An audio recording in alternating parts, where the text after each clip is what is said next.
What's up, everyone? Back for another beer review, and today I'll be reviewing a beer from Landmade Brewing, and they're out of Poolesville, Maryland, and this is their Julie. So they're calling this one a Czech Pale Lager that comes in at 4% alcohol by volume. No IBUs listed in time of review. This can is just over 1 month old. So we just got a small drop of Landmade stuff here in the Buffalo, New York area. Now, I've heard about this brewery in passing over the past 6 months or so, but I never thought we'd see anything from them here in Buffalo. But I picked up this and their Ewing, which is a Czech-style dark lager, and I thought I would review this one first. Now, Landmade, pretty cool. They have a little spiel here on the back. It says situated on 33 acres of pristine orchards and farmland, not plural. It says Landmade makes beer and ciders inspired by and sourced from the surrounding landscape. They're also a family-owned farm brewery, and that means they pretty much do everything on the farm, from brewing to canning and all that stuff that makes this possible. So really cool. I wanted to grab this one because why not? Also, shout out to Kenny over at Premier Gourmet in Amherst, New York, one of my favorite local bottle shops. He saved me 2 of these. Not like, I don't think they sold out or anything like, but he knows what I like, and I was like, that's awesome. So I'm really happy to get a chance to try these. So anyway, let's get this into the glass. Now, this one, I also read on the side here real quick because I forgot to. It does say this is, Julie is brewed with barley and hops from the Czech Republic and our well water. Julie is brewed using a long, arduous step mashing process and lagered forever to invoke the deep, nuanced flavors we cherish in Czech beer culture, which is exactly what I want to hear, because this is legit, even though it's not actually a Czech Pale Lager and it's a Czech-style Pale Lager. Hopefully it's proper. Anyway, yeah, that has that straw gold. It's more like a straw yellow color, more so than anything else. You can see right through it. Beautiful clarity. Had about a finger of this fluffy, soap sudsy, bright white head. It's dissipated a little bit, but not all the way. Still there. Hold it up to the light. Looks beautiful. Let's get a nose. Yeah, that smells nice. Lots of bready, crackery malt. Tons of it. A little bit of like a sulfur note from this one. Slight fruity yeast ester, maybe like an apple, pear, maybe even like a lemon zest. And then there is this nice, spicy, herbaceous kind of hop tone. I'd say it's more spicy than herbaceous.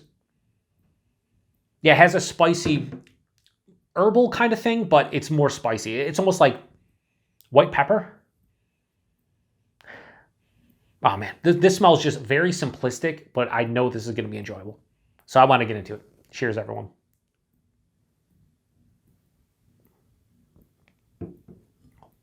Wow. Oh, that finish is fucking phenomenal. Wow.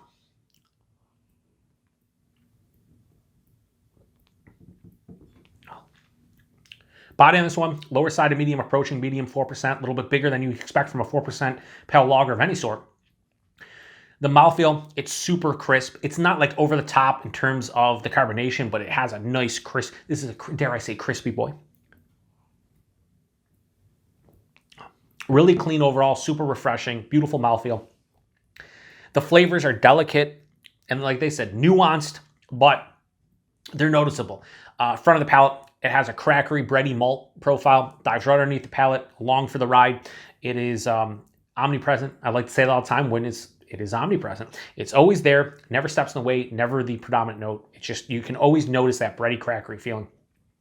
Halfway through the palate, I get like this, again, red apple, pear, maybe a slight stone fruit vibe, like underripened peach or apricot. It's not over the top fruity, but it's a little bit more fruit character than I'm accustomed to with the style. And then on the finish, this finish is bone dry. There's a mild bitterness here, but it's more dry than bitter.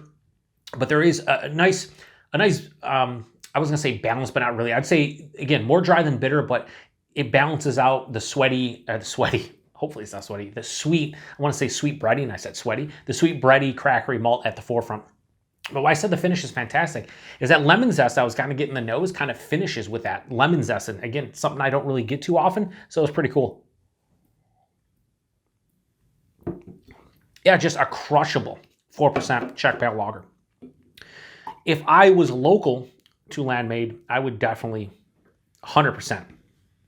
I wouldn't say 100%. Let me, like 95%. I try to have at least a can or two of this in my fridge just for when I want something low ABV. I'm sure, calorie-wise it's not over the top, and just something that's, if I'm cooking something on the barbecue or going to the beach or something, 4-pack of this, you're not going to get hammered, but you're going to enjoy yourself. That's the way I look at it. 4%, you can't tell. Really good Czech Pale Lager. Is it the best I've ever had Czech Pale Lager? No, but it's probably in the conversation. It's definitely up there. I love that finish, and the body and mouthfeel are exactly what I'm looking for out of the style. So they've done Czech Pale Lager stylistically extremely well here. So rating on Julie from Landmade. I have no issues whatsoever giving this one a high 4.25 out of 5 and go 4.35. Almost gets in the low 4.5 range. What would get it into low 4.5 range? Don't really know. I'm feeling a 4.35 right now. So that's where this one lands for me, and I think that's a great score. So here's the one issue I have with this, and so the cool thing about craft beer now, and a lot of these, old world style breweries opening up, like you got the Schillings of the world here in the Northeast. You have a brewery like this. You have, the old school like Jack's Abbey, where they're just doing lagers, right? The price point for a lot of these, because they're doing everything themselves, like this brewery is the price point can be a little bit wonky. These showed up. I'm gonna tell you, I paid $4.99 for that can. It's a bit, $5 a can for a 4% Czech Pale Lager. Yeah, that's kind of crazy. I agree with you. I'm sure Paul over at Patriot News, you're like, yeah, you're crazy, Joe. No, it is definitely expensive. I'm not gonna sit here and bullshit you and say it's not, because it is. I think when I looked on their web shop and their website, I think these were like 16 or 17 bucks a 4-pack. Look, that's expensive.